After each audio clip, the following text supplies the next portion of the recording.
नमस्ते बच्चों, स्वागत है आपका इस वीडियो में। बच्चों, आप सभी को अपने स्कूलों से एड गेट अभ्यास पुस्तिका मिल चुकी होंगी।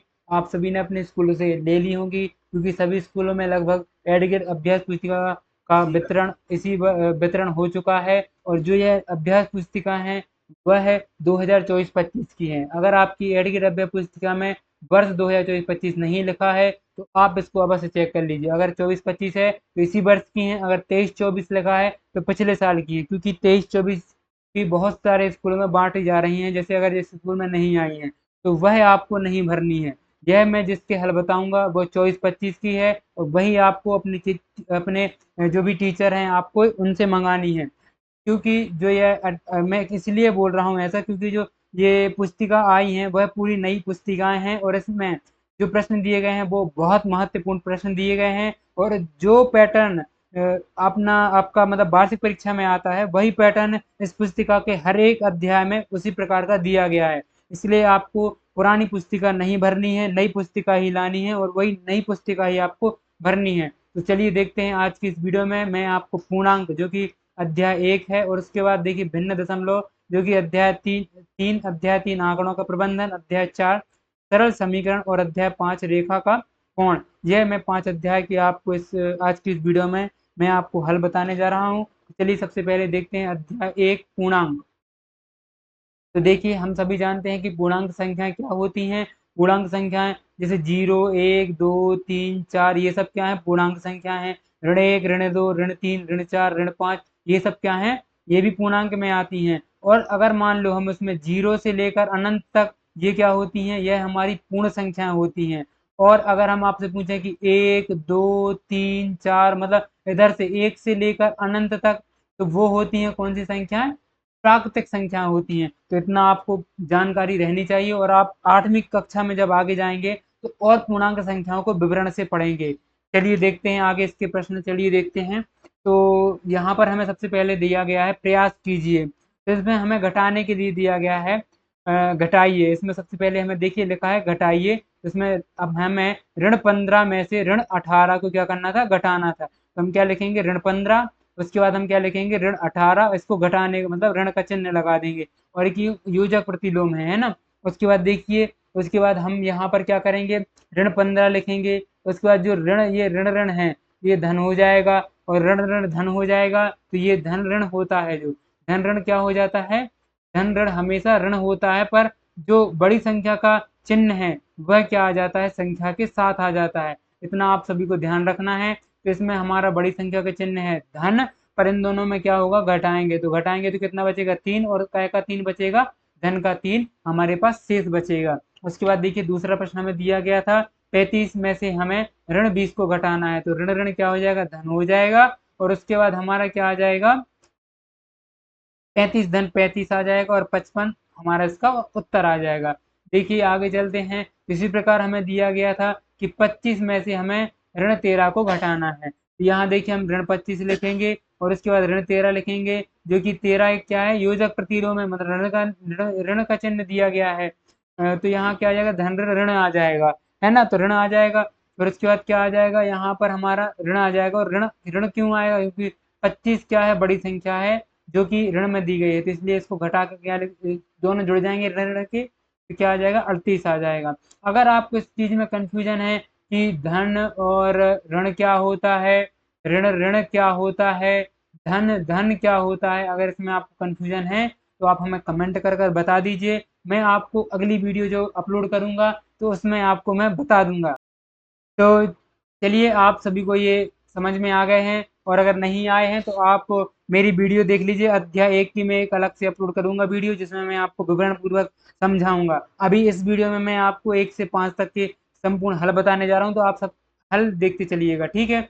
उसके बाद देखिए प्रश्न पहला दिया गया है, दिए गए में से सबसे छोटा पूर्णांक कौन सा है। इसमें से आपको एक, एक, ऋण 2, ऋण 3 मतलब ऋण 2, 0, ये आपको 4 ऑप्शन दिए गए थे। इसमें से आपको बताना था कि पूर्णांक कौन सा सबसे छोटा पूर्णांक। सबसे छोटा पूर्णांक हम सभी जानते हैं 0 होता है, और यहाँ आपको सी नंबर का ऑप्शन सही हो जाएगा, और आपको यहाँ पर गोला भर देना है सी में। उसके बाद देखिए दूसरा प्रश्न हमें दिया गया है, कि पूर्णांकों के लिए योजक तत्सम कौन सा है। तो इसमें हमें बताना है कि जो पूर्णांक होते हैं उनके लिए योजक तत्सम कौन सा है। तो इसमें भी हमारा ऑप्शन सी वाला सही हो जाएगा। और इसके बाद देखिए यहाँ पर आपको गोला भर देना है। देखिए प्रश्न नंबर तीसरा यहाँ दिया गया है, ए भागित ऋण 1 का मान क्या होगा। तो आपको यह बताना था कि जो अगर हम ए को भाग कर ऋण 1 से तो क्या आएगा, तो ऋण ए आ जाएगा। और आपको ये देखिए सी वाला ऑप्शन सही हो जाएगा और आपको ऋण ए लिख देना है यहाँ पर, यहाँ सर्कल कर देना है। इसके बाद देखिए चौथा प्रश्न, ऋण 16 भाग आपको भाग देना है कै का 6 धन ऋण 2 का। तो इसका मान ज्ञात करना है हमें। तो अगर इसको हम हल करेंगे तो हमारा उत्तर क्या आएगा, ये ऋण 4 इसका उत्तर आ जाएगा, जो कि डी नंबर पे दिया गया। और आपको इस प्रकार लिख देना है यहाँ पर, ठीक है। तो बाद देखिए अगला प्रश्न। तो देखिए हमें 5वें प्रश्न में दिया गया है, यदि सोमवार को श्रीनगर का तापमान -3 डिग्री सेल्सियस था और मंगलवार को तापमान 3 डिग्री सेल्सियस है और कम हो गया, तो मतलब -3 से 3 डिग्री सेल्सियस और कम हो गया, तो मंगलवार को श्रीनगर का तापमान क्या होगा। तो इसमें क्या हो जाएगा, ऋण 3 से आप गिनना चालू करेंगे धन 3 तक, तो कितना आ जाएगा, 6 डिग्री सेल्सियस क्या होगा तापमान, क्या होगा, कम होगा। तो उसमें कमी आई इतनी।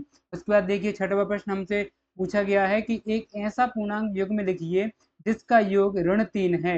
तो हमें इसमें क्या बताना है, एक पूर्णांक युग्म बताना है, तो जो जिसका योग क्या हो जाए, ऋण 3 हो जाए। तो अगर आप ऋण 1 और ऋण 2 को जोड़ेंगे तो इसका योग क्या हो जाएगा, ऋण 3 हो जाएगा, क्योंकि ऋण ऋण क्या हो जाता है, धन हो जाता है। तो इस प्रकार इसका आंसर आ जाएगा। उसके बाद देखिए, तो देखिए यहाँ पर हमें 7वें प्रश्न में दिया गया है, एक ऋणात्मक पूर्णांक और एक धनात्मक पूर्णांक लिखिए जिनका अंतर ऋण 8 है। तो एक ऋणात्मक पूर्णांक ऋण 5 और धनात्मक पूर्णांक 3 है, अतः ऋण 5 और ऋण अगर घटाएंगे तो धन का 3 है।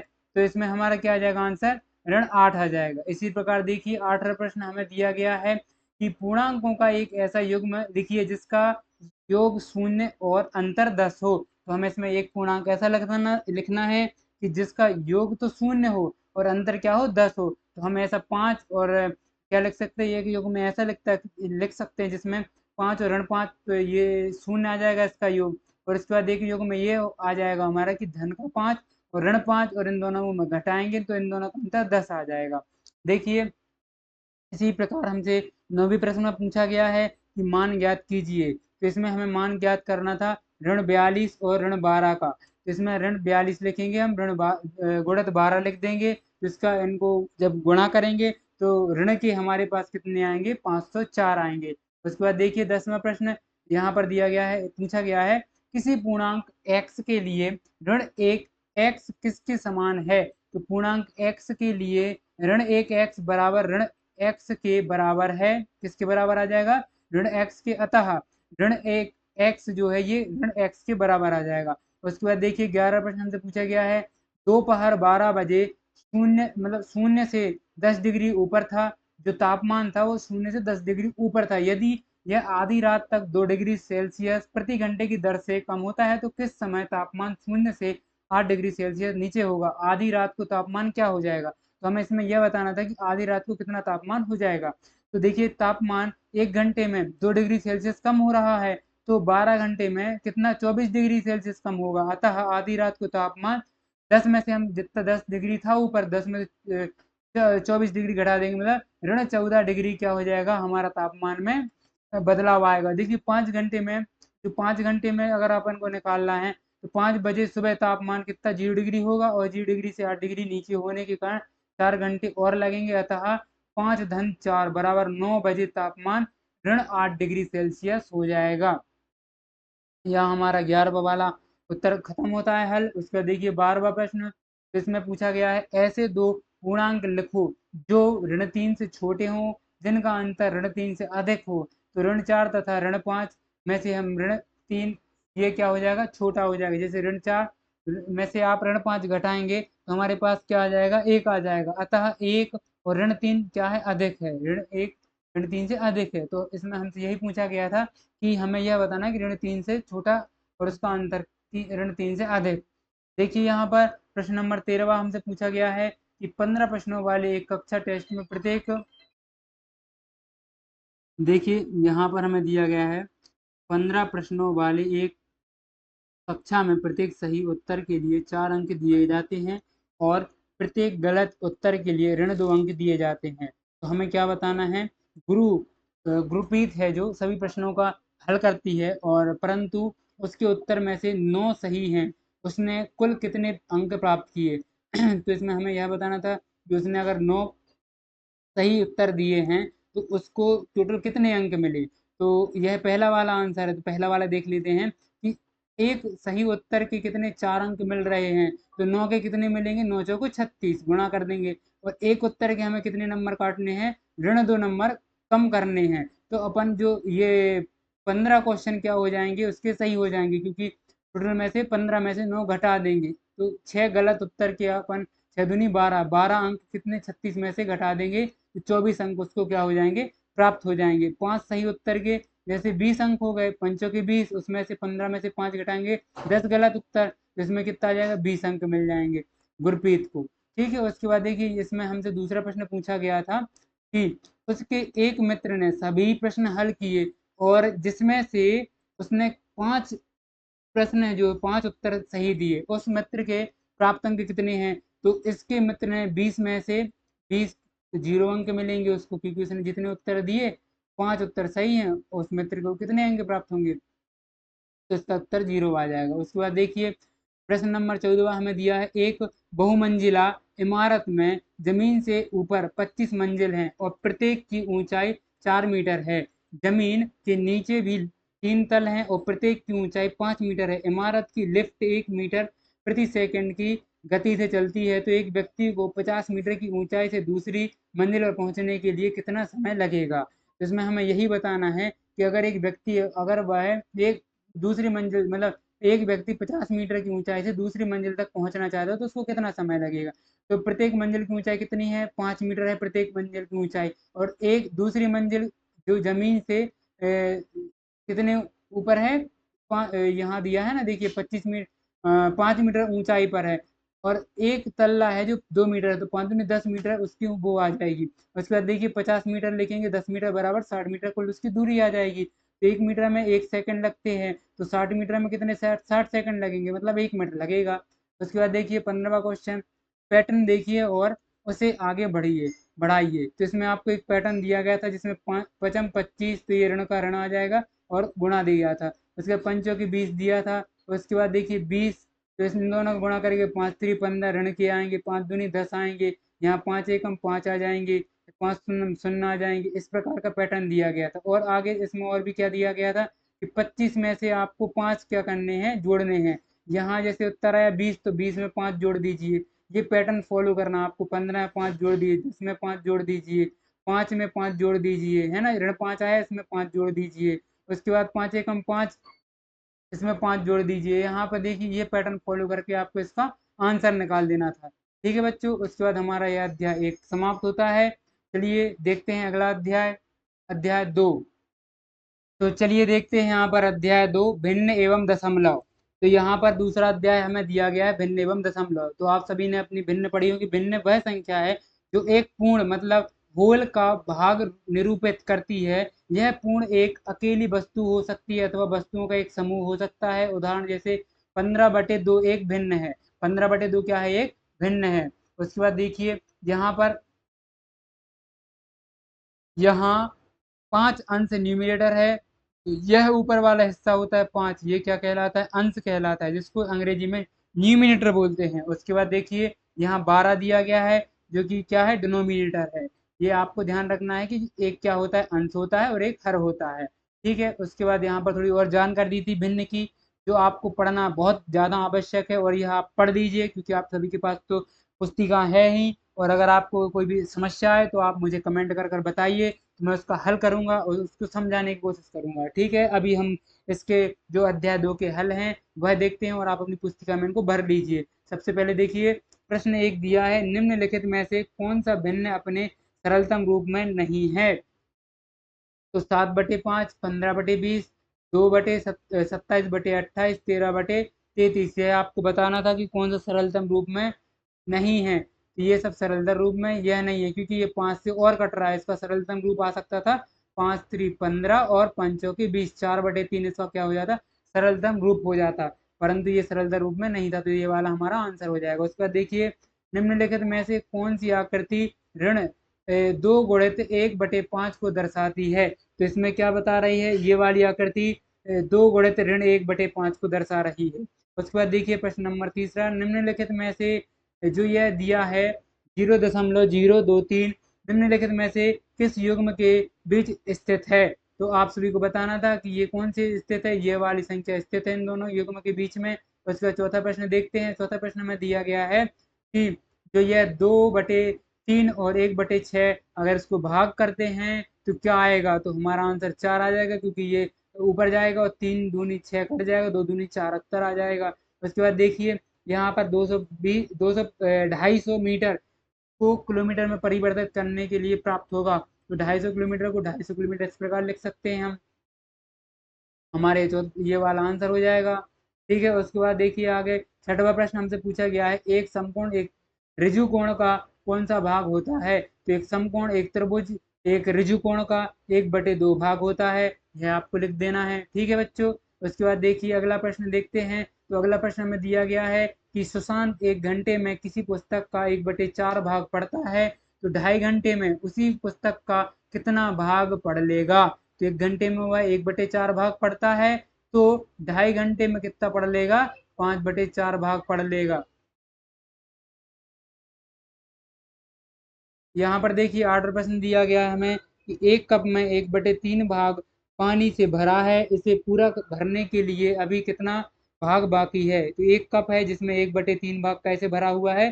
पानी से भरा हुआ है, तो शेष भाग कितना बचेगा? तो एक में से हम ऋण 1/3 को घटा देंगे, जो कि 2/3 हमारा उत्तर आ जाएगा, मतलब 2/3 भाग बाकी है, यह आपको लिख देना है इस प्रकार। उसके बाद देखिए 9वां प्रश्न हमें दिया गया है कि एक चाय की दुकान में 3 दिन में दूध की खपत इतनी इतनी इतनी दी गई है, 5.2 लीटर, 3.8 लीटर, 6.3 लीटर, और दूध का औसत आपको खपत बतानी है। तो दूध की औसत खपत 3 दिनों के दूध का योग बटे दिनों की संख्या आ जाएगा। तो आप इन तीनों का योग लिख देंगे और बटे में 3 लिख देंगे, तो यहाँ हमें 15.3 योग करेंगे तो 15.3 आएगा, और बटे में 3 से भाग दे देंगे तो 5.1 लीटर हमारा उत्तर आ जाएगा। उसके बाद देखिए प्रश्न नंबर 10वां, एक कमरे में फर्श की लंबाई 4.8 मीटर और चौड़ाई 4.2 मीटर है, तो इस फर्श का क्षेत्रफल ज्ञात कीजिए। तो फर्श का क्षेत्रफल बराबर लंबाई गुणे चौड़ाई, आप सभी को पता है कि आयताकार अगर कोई आकृति दे रही थी उसके लंबाई गुणे चौड़ाई क्या होता है? क्षेत्रफल होता है। तो 4 गुणे 4.8 गुणे 4.2 लिख देंगे, और उसके बाद 20.16 वर्ग मीटर इसका आंसर आ जाएगा। उसके बाद देखिए प्रश्न नंबर 11वां, 9 हमें यहाँ दिया गया है कि 9 सही 3/4 मीटर एक लंबी रस्सी है और 3/4 मीटर लंबा बराबर टुकड़े काटे जाते हैं, तो कितने टुकड़े मिलेंगे? तो एक रस्सी की कुल लंबाई 9 3/4 बराबर 3 सही 9/4 मीटर दी गई है, तो एक टुकड़े की लंबाई हमें दी गई, एक टुकड़े टुकड़े की संख्या दी गई है। नहीं नहीं नहीं, इसमें क्या दिया गया हमें? इसमें हमें टुकड़े की रस्सी की लंबाई दी गई है और 3/4 मीटर बराबर टुकड़े में बांटे जाते हैं। टुकड़े की कितने टुकड़े बनेंगे ये हमें निकालना है, टुकड़े की संख्या निकालनी है। सबसे पहले हम पता करेंगे रस्सी की लंबाई कितनी है, इतनी मीटर है, उसके बाद एक टुकड़े की लंबाई इतनी है, तो उसमें से इसको भाग दे देंगे, टुकड़े की लंबाई 13 टुकड़े बनेंगे, इसका उत्तर आ जाएगा। उसके बाद देखिए 12वां, अगर एक तोता एक कबूतर जमीन से क्रमशः 20 1/8 मीटर और 20 सही 1/2 मीटर की ऊंचाई पर उड़ रहे हैं, यदि 1 मीटर प्रति 2 सेकंड की गति से वह नीचे आते हैं, तो जमीन पर पहले कौन आएगा और उसके जमीन पर नीचे आने में लगने वाला समय ज्ञात करना है। 1 मीटर 2 सेकंड, तब आपको ये लिख देना है। उसके बाद यह आ जाएगा हमारा, देख लीजिए आप इस प्रकार आप लिख दीजिए, और तोते पहले आएगा तो इसको 40 मिनट पहले लगेगा, उत्तर आपको इस प्रकार लिख देना है। आप देखिए अगला प्रश्न हमें दिया गया है 13वां, अपनी कक्षा के लड़के और लड़कियों की संख्या का पता लगाइए और बताइए। इसमें आपको बताना है कि अपने लड़कियों की संख्या कुल बच्चों की संख्या के कितने भाग है। जैसे अगर मान लेते हैं हमारी कक्षा में 50 छात्र हैं, जिसमें से 30 लड़के हैं और 20 लड़कियां हैं, तो 30 क्या है हमारे पास लड़के हैं, 50 क्या है योग है टोटल, तो 3/5 क्या आ जाएगा हमारा अनुपात में आ जाएगा, इतने लड़के हैं हमारी क्लास में, 3 लड़कियां आ जाएंगी इसी प्रकार। और अगर हम दोनों का योग करेंगे तो 5/5 मतलब एक उत्तर आ जाएगा। उसके बाद देखिए 14वां प्रश्न, एक शर्ट बनाने के लिए 1.5 मीटर कपड़ा चाहिए, अगर आप शर्ट बनाने के लिए इतना मीटर और इतने मीटर कपड़े में से कौन सी लंबाई का कपड़ा चुनेंगे और क्यों? उपयोग के बाद कपड़ा शेष बचेगा तो 1.5 मीटर में एक शर्ट, तब एक सही 5/4 मीटर में इतने, तो इसमें भाग दे देंगे। इस प्रकार आप इसको देख लीजिए, यहाँ पर हल कर लीजिएगा और अच्छे से जो समझ में ना आए वह मुझे बताइए तो मैं उसको अच्छे से समझा दूंगा। देखिए बच्चों, यहाँ पर ये दिया गया है।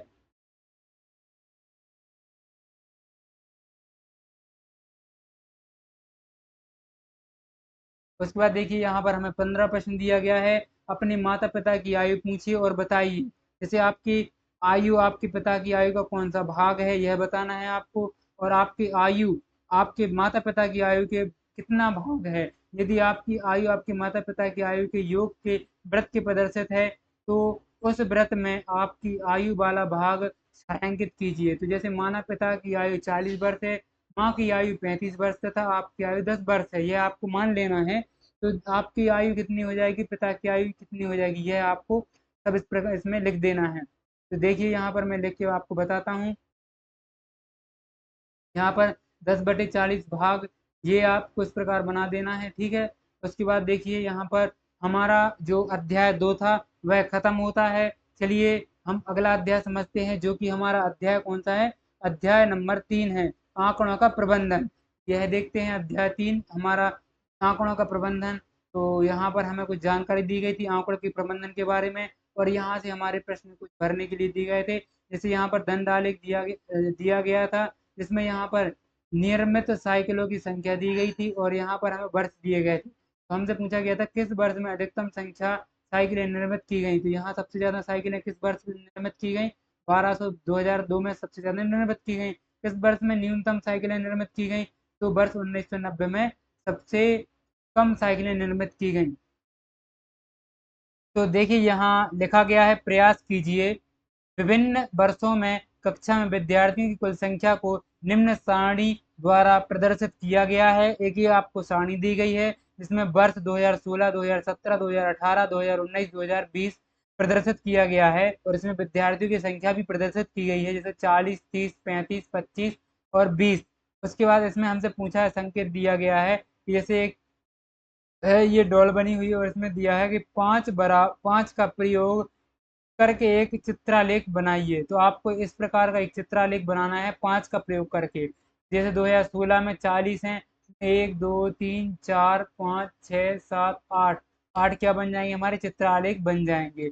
उसके बाद देखिए यहाँ पर 2017 में 35 हैं, तो यहाँ पर हम कितने आलेख बनाएंगे, 1 2 3 4 5 6 7 आलेख बन जाएंगे। उसके बाद देखिए, क्योंकि इसमें दिया था कि एक आलेख बराबर 5 है, तो 5 सत्ते 35, तो 7 आ जाएंगे।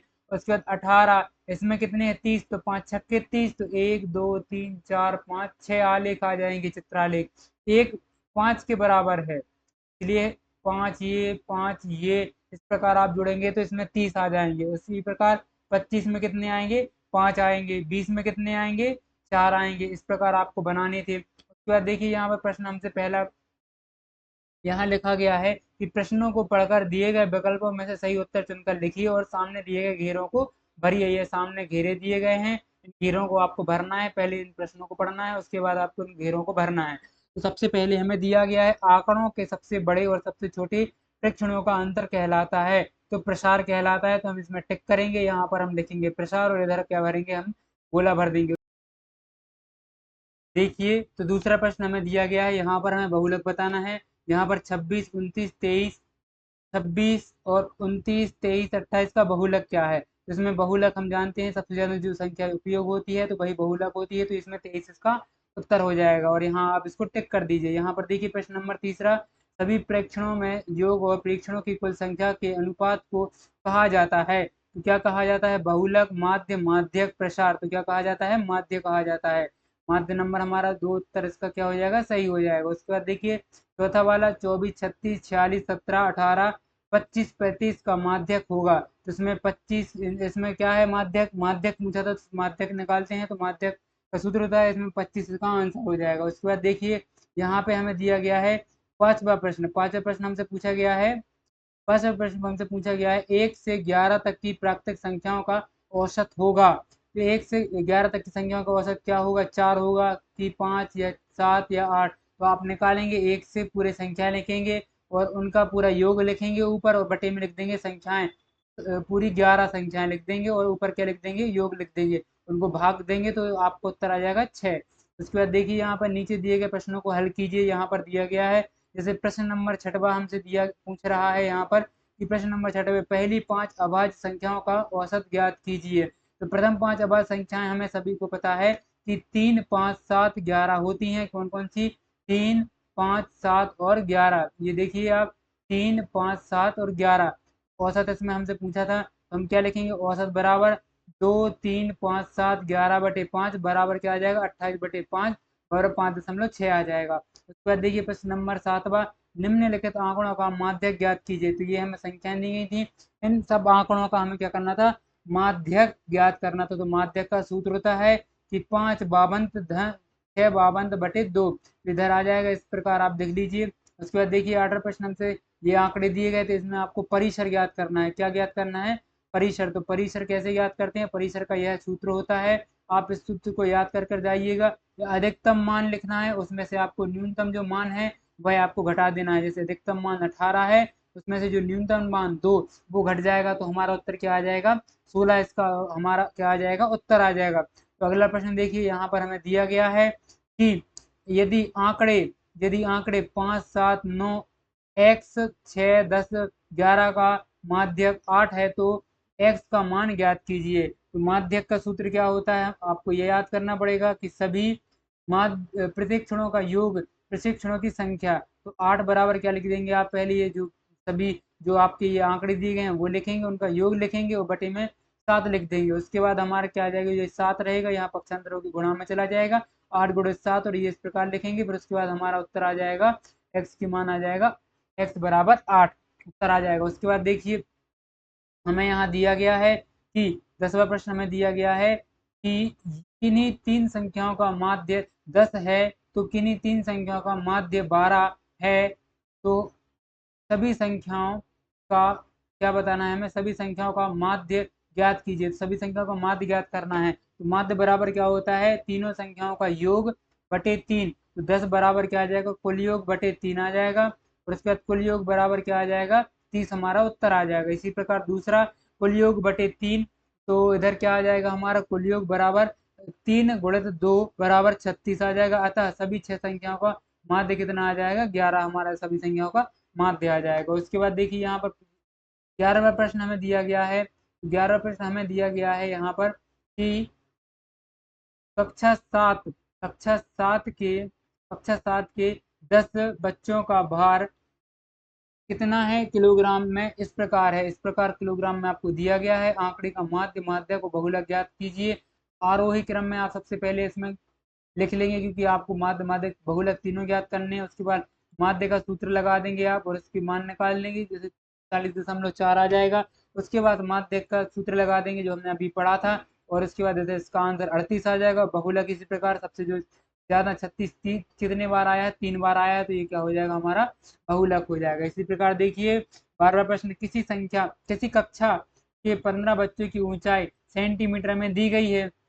ठीक है, क्या में दी गई है, सेंटीमीटर में दी गई है। तो हमें क्या बताना, आंकड़ों को पढ़कर प्रश्नों के उत्तर लिखिए।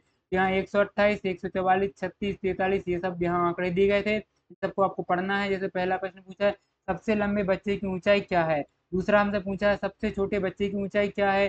तीसरा हमसे पूछा है कि आंकड़ों का परिसर ज्ञात कीजिए, और चौथा हमसे पूछा है कि नीचे देखिए माध्य ज्ञात कीजिए। तो आप सभी को इस प्रकार, जैसे पहले वाले का सबसे छोटे बच्चे की ऊंचाई 154 है, ये लिख देना है। सबसे बड़े बच्चे की, सबसे छोटे बच्चे की, और आंकड़े का परिसर लिख देना है। हमने अभी सीखा भी था परिसर निकालना। इसी प्रकार माध्यक भी हम सीख चुके हैं पहले एक प्रश्नों में। इस प्रकार आपको इस प्रकार इस प्रश्न को आपको हल करना है। उसके बाद देखिए प्रश्न नंबर 13वां दिया गया है।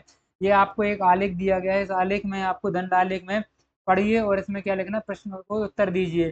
तो जैसे हमें दिए गए दंड आलेख का क्या जानकारी प्राप्त होती है, प्रदर्शित की गई इसमें।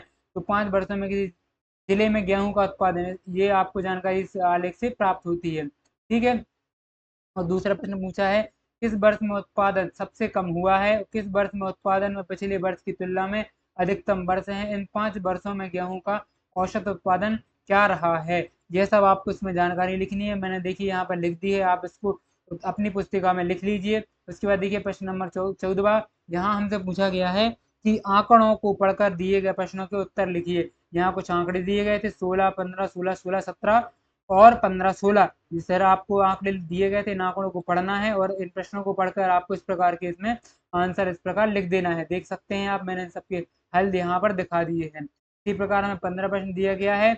अपने परिवार के प्रत्येक 5 सदस्य की ऊंचाई का पता लगाकर एक तालिका बनाएं और उसे दंड आलेख बनाकर प्रदर्शित करें। निम्नलिखित प्रश्नों के उत्तर दें। और आपको इसमें प्रश्नों के उत्तर देना है। किसी सदस्य की सबसे ज्यादा ऊंचाई, सबसे कम ऊंचाई, जो आपको एक आलेख भी बनाना है। इधर पर देखिए मैंने इसके उत्तर दिए। पिता की सबसे ऊंचाई ज्यादा है, बहन की ऊंचाई सबसे कम है, और उसके बाद यहाँ पर ये इन सब का योग निकाल, ये औसत निकाल दिया। उसके बाद हमारी ऊंचाई ज्यादा है ना। इसके बाद इस प्रकार आप लिख देंगे। उसके बाद देखिए हमारे यहाँ पर जो तीसरा अध्याय है वह खत्म होता है और हमने पूरे अपने तीसरे अध्याय के प्रश्न यहाँ पर खत्म किए। अगर आपको वीडियो अच्छी लग रही है और आपको अगर मेरी मेहनत पसंद आ रही है तो चैनल को सब्सक्राइब कर लीजिए और प्लीज़ वीडियो को लाइक करना मत भूलिएगा। उसके बाद देखिए चलिए आगे चलते हैं। और एक और महत्वपूर्ण जानकारी मैं आपको दे देना चाहता हूँ। अगर आप कोई भी, जैसे मैं वीडियो अपलोड करता हूँ, अगर उसकी आप नोटिफिकेशन आपके पास नहीं आती और आप हमसे जुड़ना चाहते हैं तो हमारे टेलीग्राम की लिंक डिस्क्रिप्शन में दी गई है, वहां से आप हमारे टेलीग्राम से जुड़ सकते हैं। हमारे टेलीग्राम का भी नाम एक्सप्लोर टूबर्स स्टडी है। क्या नाम है? Explore tubers study. उसके बाद देखिए आगे चलते हैं। हमारा अध्याय नंबर चौथा यहाँ से शुरू होता है। अध्याय नंबर 4, सरल समीकरण। तो इधर हमें दिया गया है सरल समीकरण। इसमें इस अध्याय में हम क्या सीखेंगे?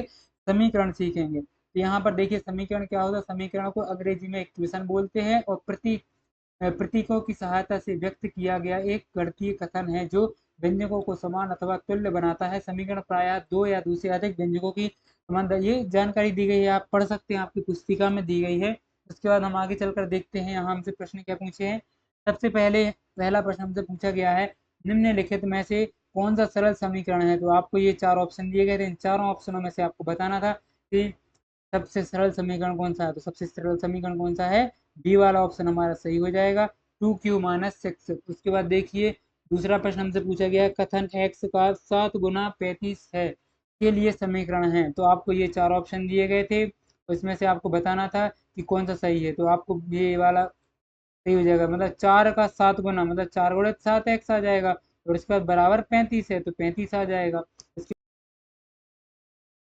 तो देखिए यहाँ पर हमें पांचवा प्रश्न पूछा गया है। तीसरा प्रश्न पूछा गया है, समीकरण x ऋण 9 बराबर 7 के लिए कथन है। तो यहाँ देखिए फर्स्ट ऑप्शन दिया गया है, पहला वाला ए, कि 7 में से 9 घटाने पर x प्राप्त होगा।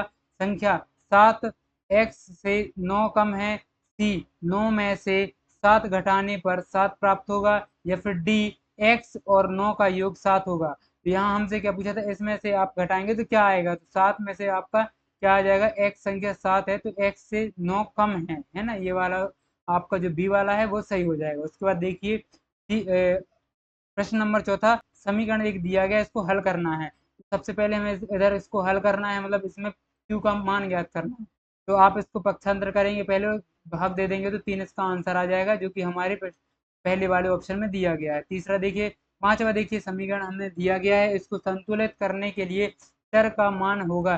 चर राशि n है, इसमें आपको n का मान निकालना है। तो n का मान कितना आ जाएगा? 2 आ जाएगा। इसको जब आप हल करेंगे तो नीचे दिए गए प्रश्नों को हल कीजिए। यहाँ पर छठवां प्रश्न हमें दिया गया है, किसी संख्या का 7 गुना उसी संख्या के 13 गुने से 12 कम है। इस कथन में समीकरण में बदलिए। इस कथन को समीकरण में बदलना है। माना वह संख्या x है तो x का 7 गुना क्या हो जाएगा? 7x, तथा x का 13 गुना कितना हो जाएगा? 13x, तथा समीकरण 7x बराबर 13x माइनस 12 आ जाएगा, या फिर 13x माइनस 7 बराबर 12 आ जाएगा। उसके बाद देखिए यहाँ पर सातवां प्रश्न हमसे पूछा गया है कि किसी संख्या के 1/3 में से एक घटाने पर एक प्राप्त होता है तो वह संख्या क्या होगी। तो माना वह संख्या x है, x का मान 1/3 है तो क्या आ जाएगा? x/3 आ जाएगा। उसके बाद देखिए 1/3 में से हमें एक घटाना है और एक प्राप्त हो रहा है, तो ये इस प्रकार लिख देंगे आप इसे। x का स्थायी प्रक्षांतर कर देंगे तो x धन a आ जाएगा, 1 धन 1 आ जाएगा, उधर 2 आ जाएगा। x का मान निकाल देंगे 6 आ जाएगा। ठीक है, बहुत आसान प्रश्न है।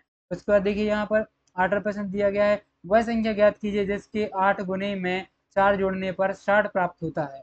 तो माना वह संख्या x है, तो यहाँ पर हम क्या लिख देंगे, सबसे पहले x गुणित 8 धन 4 बराबर 60 आ जाएगा, क्योंकि किसी संख्या का 8 गुना और उसमें 4 जोड़ना है और हमें 60 प्राप्त होती है। इस प्रकार आप इस शब्द को आप अपने इसमें समीकरण के रूप में लिख सकते हैं और उसके बाद x का मान निकाल लेंगे, जो मान हमारा 7 आ जाएगा लास्ट में उत्तर। ठीक है, इसी प्रकार बच्चों देखते हैं 9वां प्रश्न यहाँ पर दिया गया है कि दो पूरक कोणों का अंतर 20 है और पूरक कोणों का मान ज्ञात कीजिए। तो माना पहला पूरक कोण x है, दूसरा पूरक कोण x ऋण 20 है, तो पूरक कोणों का योग कितना हो जाएगा 90 और x डिग्री। यहाँ पर क्या आ जाएगा, सबसे पहले हमारा x का मान आ जाएगा 110, फिर इसके बाद हमारा 110 में से अपन को दूसरा पूरा कोण निकालना है, तो 55 में से अपन 20 घटा देंगे और हमारा दूसरा पूरा कोण 35 आ जाएगा। उसके बाद देखिए यहाँ पर 10वां प्रश्न हमें पूछा गया है कि रीमा के पिता की आयु 49 वर्ष है, उनकी आयु रीमा की आयु के 3 गुना से 4 वर्ष अधिक है, तो रीमा की आयु अपन को ज्ञात करनी है। तो माना रीमा की आयु x वर्ष है, अतः प्रश्नानुसार 3x धन 4 बराबर 49 लिख देंगे। उसके बाद इस प्रकार हमारा आंसर आ जाएगा x, और x हमने रीमा की आयु मानी थी, मतलब हमारी 15 वर्ष क्या आ गई, रीमा की आयु आ गई। उसके बाद देखिए 11वां प्रश्न हमसे पूछा गया है कि 60 बच्चों की कक्षा में लड़कों की संख्या लड़कियों की संख्या की 1/3 मतलब 1/3 है, तो लड़कियों और लड़कों की संख्या बताइए। लड़का लड़कियों दोनों की संख्या हमें बतानी थी इस प्रश्न में। तो माना लड़कियों की संख्या x है और तब लड़कों की संख्या x/3 होगी। प्रश्नानुसार x धन x/3 बराबर 60 हो जाएगी। उसके बाद इस प्रकार हमारे पास x की मान आ जाएगा 45, हल करेंगे तो इसको, और इसके बाद लड़कों की संख्या निकालने के लिए x/3 है, तो x का मान रख देंगे जो कि हमारे पास 45 है, और इधर हमारा आंसर 15 आ जाएगा लड़कों की संख्या। उसके बाद देखिए 12वां प्रश्न हमसे पूछा गया है, किसी परिवार में एक माह में गेहूं का उपयोग चावल से 4 गुना अधिक होता है। यदि दोनों अनाजों का कुल उपयोग 80 किलोग्राम है, तो अनाज का अलग अलग भार ज्ञात कीजिए। तो हमें माना चावल का उपयोग x किलोग्राम होता है, तब गेहूं का उपयोग x गुणित 4 बराबर 4x आ जाएगा। अतः जो प्रश्न के अनुसार इसमें क्या है कि x धन 4x बराबर 80 और 5x बराबर 80 आ जाएगा, x का मान निकाल देंगे 16 आ जाएगा। गेहूं का उपयोग कितना आ जाएगा 4x, यहाँ पर हमारा गेहूं का उपयोग आ जाएगा 64 किलोग्राम। उसके बाद देखिए 13वां प्रश्न हमसे पूछा गया है, एक आयत का परिमाप 40 मीटर है, यदि उसकी लंबाई चौड़ाई में 5 गुने से कम करें तो आयत की लंबाई और चौड़ाई ज्ञात करनी। इसमें आपको आयत का लंबाई गुणा मतलब परिमाप का सूत्र लगा देना है। परिमाप का सूत्र क्या होता है, 2 गुणित लंबाई धन चौड़ाई लगा देना है। उसके बाद 40 लिख देना है बराबर, क्योंकि परिमाप हमें 40 दी गई थी। और उसके बाद x का मान ज्ञात कर देना है, जैसा कि यहाँ पर आ गया, x का मान आ गया 4 मीटर। और उसके बाद देखिए लंबाई, तो लंबाई हमने क्या मानी थी 5 गुणित x ऋण 4 है ना, तो x का मान रख देंगे इधर और हमारे पास लंबाई आ जाएगी 16 मीटर। इसी प्रकार देखिए 14वां प्रश्न हमसे पूछ रहा है कि 60 लड्डुओं को रवि और रिजवान में 1:3 के अनुपात में बांटा जाता है, तो दोनों को कितने कितने लड्डू प्राप्त होंगे। तो माना रवि को x और रिजवान को 3x लड्डू मिले, अतः x धन 3x बराबर 60 आ जाएगा। उसके बाद यहाँ x का मान निकाल लेंगे पहले, जो कि 15 आएगा, मतलब रवि को 15 लड्डू मिले। इसके बाद रिजवान के लड्डू हमने 3x माने थे, तो 3x x का मान रख देंगे, तो 15 थी 45 यहाँ इसका उत्तर आ जाएगा। देखिए 15वां प्रश्न, अपने पिताजी और माताजी की आयु के साथ अपनी आयु का संबंध स्थापित करते दो समीकरणों का निर्माण कीजिए। मैंने अपन इसमें क्या करेंगे, माना मेरी आयु x वर्ष है, पिता की आयु 4 वर्ष है। इस प्रकार हम समीकरण बना लेंगे कि 4 वर्ष अधिक है, किससे 4 वर्ष अधिक है, पिता की मेरी आयु से 4 वर्ष अधिक है, तो 3x धन 4 बराबर 49 लिख देंगे। पहला समीकरण आ जाएगा। माँ की आयु 43 वर्ष है, जो कि आयु की 3 गुना है, तो आयु कितनी, आयु हमारी आयु 3x है, तो इससे 3 गुना पिता की आयु से देखिए माँ की आयु 43 वर्ष है, जो मेरी आयु की 3 गुना है और 2 वर्ष कम है, तो 3 गुना है और 2 वर्ष कम है, मतलब 3x ऋण 2 आ जाएगा बराबर 23 आ जाएगा। दोनों समीकरणों को हम हल कर लेंगे, तो हमारा आंसर आ जाएगा x का मान पर। हमें सिर्फ इनने समीकरण बस बनाने को बोला था, 2 समीकरण बनाने थे, तो हमने 2 समीकरण बना दिए। इस प्रकार हमारा ये चौथा अध्याय समाप्त होता है। तो हमारा यहाँ से अध्याय नंबर 5वां स्टार्ट होता है। इस अध्याय में हमें दिया गया है रेखा एवं कोण। तो इसमें देखते हैं हम रेखा एवं कोण। चलिए देखते हैं, आगे बढ़ते हैं यहाँ पर। और देखिए यहाँ पर इस अध्याय की जानकारी दी गई थी, यह आप अपनी एडगेड अभ्यास पुस्तिका से पढ़ लीजिएगा। मैं आपको यहाँ पर जो प्रश्न आपको हल करने हैं, जो अपनी पुस्तिका में लिखने हैं, वही मैं बताऊंगा। जैसे यहाँ पर दिया गया था कि निम्नलिखित से होकर कितनी रेखाएं खींची जा सकती हैं, एक बिंदु से कितनी रेखाएं खींची जा सकती हैं, यह लिखना था। तो यह बहुत महत्वपूर्ण वाला प्रश्न है कि एक बिंदु से होकर अनंत रेखाएं खींची जा सकती हैं। अगर एक बिंदु है तो वहां से कितनी रेखाएं खींची जा सकती है, अनंत रेखाएं खींची जा सकती हैं। जैसे अगर दूसरा प्रश्न है कि दो बिंदु से कितनी रेखाएं खींची जा सकती हैं, तो दो बिंदुओं से केवल एक रेखा खींची जा सकती है। आपको इस प्रकार लिख देना है। उसके बाद देखिए यहाँ पर दिया गया है, प्रश्नों को पढ़कर दिए गए विकल्पों में से सही उत्तर चुनकर लिखिए और सामने दिए गए घेरे को भरिए। ये सामने घेरा दिया गया है, इस घेरे को आपको भरना था। तो देखिए प्रश्न नंबर पहला दिया गया है कि 30 डिग्री के पूरक कोण का माप कितना होगा। 30 डिग्री के पूरक कोण का माप कितना होगा, 60 अंश होगा, 60 डिग्री होगा। दूसरा प्रश्न पूछा दो संपूर्ण कोणों के मापों का योग कितना होगा, तो 180 हो जाएगा। तीसरा प्रश्न हमसे पूछा है एक अधिक कोण का संपूरक कोण कौन सा कोण होगा, तो न्यून कोण हो जाएगा। इसी प्रकार देखिए अगला प्रश्न हमें चौथा नंबर दिया गया है कि 100 डिग्री माप के कोण का संपूरक कोण होगा, तो 80 डिग्री हो जाएगा। उसके बाद देखिए पांचवा प्रश्न हमसे पूछा गया है कि 97 डिग्री माप के कोण को पूरक कोण होगा, कौन सा होगा, तो 33 डिग्री हो जाएगा। ठीक है, क्योंकि 33 में अगर आप 57 में 33 जोड़ेंगे तो क्या आ जाएगा आपका 180 अंश आ जाएगा, जो कि हमारा क्या होता है, एक पूरा कोण होता है। सॉरी, मतलब 90 होता है, तो ये आपका क्या आ जाएगा, 90 क्या होता है, पूरक होता है, समपूरक होता है 180। ठीक है, और उसके बाद देखिए यहाँ पर नीचे दिए गए प्रश्नों का हल कीजिए। तो यहाँ पर छठवां प्रश्न हमें पूछा है कि अपने परिवेश से एक आकृति को सूचीबद्ध कीजिए और उनमें पाए जाने वाले न्यून कोण, अधिक कोण और समकोण की पहचान कीजिए। जैसे आपने टेबल ले लिया, स्टूल, मकान, है ना, ये सब चीजें क्या होती हैं, ये स्टार हो गया है। उसके बाद चिमटा ले लीजिए, इन सब में क्या है, ये पूरक, किसी में समपूरक है, 90 है तो वो क्या हो जाएगा, पूरक हो जाएगा। समपूरक जो सीधा जैसे चिमटा हो गया, है ना, जेड की आकृति, ये क्या हो जाएगा, न्यून कोण हो जाएगा। इस प्रकार आपको कुछ उदाहरण लिखने थे तो आप लिख दीजिएगा, है ना, जो भी आपके मन में आ रहे हो।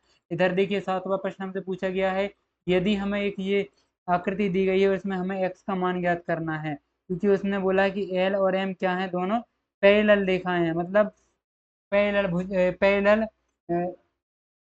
समांतर रेखाएं हैं।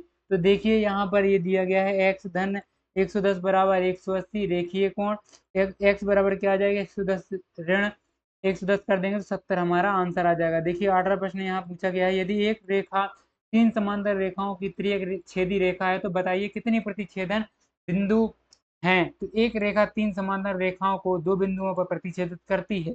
यह आपको याद रहना चाहिए कि एक रेखा तीन समांतर रेखाओं को दो बिंदु पर प्रतिच्छेदित करती है। एक रेखा है वो क्या करती है, तीन समांतर रेखाओं को दो बिंदुओं पर प्रतिच्छेदित करती है। ठीक है, नौवां प्रश्न देखिए, यदि एक कोण दूसरे कोण का दोगुना है और ये दोनों पूरक हैं तो दोनों कोणों का मान क्या होगा। तो पूरक कोण का मान 90 डिग्री होता है और माना पहला कोण x है तो दूसरा कोण कितना आ जाएगा, 2x आ जाएगा। इसी प्रकार देखिए यहाँ पर हम लिख देंगे x धन 2x बराबर 90 आ जाएगा, इधर 90, यहाँ 30 आ जाएगा हमारा x का मान। उसका दूसरा कोण निकाल लेंगे तो 2x x का मान हम यहाँ पर रख देंगे 30, तो 60 आ जाएगा हमारा उत्तर। यहाँ पर एक बहुत महत्वपूर्ण प्रश्न देखिए यहाँ पर आ गया है, एक समबाहु त्रिभुज है, इसके क्या है, ये त्रिभुज के शीर्ष एक दूसरे को क्या करते हैं, प्रतिच्छेद की रेखाओं को निर्माण करते हैं, जिस प्रकार इस आकृति में दर्शाया गया है, देख सकते हैं आप। और इधर इसको अपन को हल करना है कि जो अगर एक समबाहु त्रिभुज है उसके शीर्ष, जो शीर्ष मतलब क्या होते हैं, जो भुजाएं हैं, अगर वो क्या करें क्या करें, एक प्रतिच्छेद करें तो कितने कितने डिग्री के कोण बनाएंगे। तो आपको ये चारों कोण बताने थे, तो चारों कोण ये 60 60 120 और ये 60 60 120 से और इतने के ये कोण बनाएंगे। इस प्रकार देखिए अगला प्रश्न हमें दिया गया है कि अगर दो समपूरक कोणों में बड़े कोणों का मान छोटे कोण से 40 अधिक है तो कोणों का मान ज्ञात कीजिए। तो माना छोटा कोण x डिग्री है, तब बड़ा कोण कितना हो जाएगा, x धन 40 हो जाएगा। अतः x एक्स धन क्या हो जाएगा, 40 हो जाएगा, बराबर 180 आ जाएगा। इस प्रकार हमारा एक्स का मान आ जाएगा 70, और बड़े कोण की माप निकालना है तो एक्स का मान रख देंगे, तो 40 और 70 110 हमारा इसका उत्तर आ जाएगा। उसके बाद देखिए यहाँ पर 12वां प्रश्न हमसे पूछा गया है कि यदि एल और एम क्या दी गई हैं आपको, दो भुजाएं दी गई हैं, कैसी हैं, वो दोनों पैरेलल हैं, ये क्या है, ये क्या है, ये दोनों। और अगर एक ये टी है जो कि ये क्या है, कि एक त्रिअक्षीय रेखा है, तो आपको बताना है कि एल और एम बिंदु को पी और क्यू पर प्रतिच्छेद करती हैं, तो ए धन बी का मान ज्ञात कीजिए। तो हमें ए और बी का मान ज्ञात करना था। ए कहाँ है? ये हमारा ए है और एक ये बी है। इन दोनों को हमें मान ज्ञात करने थे। तो हम जैसा जानते हैं कि 110 और ये इन दोनों को जोड़ेंगे तो ये क्या है? एक देखिए युग्म है जो कि 180 आ जाएगा। और अगर बी ए जिससे हमारा ए का मान आ जाएगा 70, उसके बाद बी बराबर ए आ जाएगा, बी बराबर ए होता तो बी का मान भी 70 आ जाएगा। तो ए धन टू बी में हम इसका मान रख देंगे तो 210 इसका उत्तर आ जाएगा। उसके बाद देखिए 13वां प्रश्न में दिया गया है, यहाँ पर ये आकृति दी गई है। इस आकृति को हमें दिया गया है कि पी और क्यू एक पैरेलल है एस और आर के, एस और आर के पैरेलल है। और उसके बाद हमें बताना है कि एल बराबर बी एक एकांतर है। तो बी हमारा 65 आ जाएगा, ये 65 है तो ये भी 65 आ जाएगी। उसके बाद बी बराबर क्यू है, बी बराबर क्यू है, ये क्या आ जाएगी? 70 आ जाएगी, संगत कोण है क्योंकि। उसके बाद देखिए 14वां यदि समपूरक कोण के दो माप दो क्रमागत विषम पूर्ण हैं तो दोनों कोणों का माप ज्ञात कीजिए। तो माना क्रमागत विषम पूर्णांक एक्स एक्स धन दो, और इसके बाद देखिए यहाँ पर हम लिख देंगे इस प्रकार हमारा एक्स की मान आ जाएगा। और उधर दूसरा कोण हमें निकालना है तो एक्स धन दो, एक्स का मान रख देंगे तो यहाँ पर 91 आ जाएगा। देखिए अगला प्रश्न 15वां जो कि हमारा लास्ट प्रश्न है इस अध्याय का, तो इसको पढ़ते हैं और हम अपनी वीडियो यहीं समाप्त करेंगे। देखिए इस प्रश्न के बाद हमारा ये अंतिम प्रश्न है, दो कोण मिलकर ऋजु कोण बनाते हैं, यदि एक कोण दूसरे का एक तिहाई हो तो दोनों कोणों का कोण बनाएं और प्रदर्शित कीजिए। तो माना एक कोण x है, दूसरा कोण x बटे 3 हो जाएगा, क्योंकि उन्होंने बोला एक तिहाई हो जाता है तो एक तिहाई कर दिया। ऋजु कोण 180 का होता है, जैसा कि हमें पता है। दोनों कोणों का योग करेंगे 180 आ जाएगा। इसको हल करेंगे तो x का मान 135 आ जाएगा। 135 हम क्या कर देंगे, x में इधर रख देंगे एक्स का मान, तो 135/3 मतलब 45 हमारा उत्तर आ जाएगा।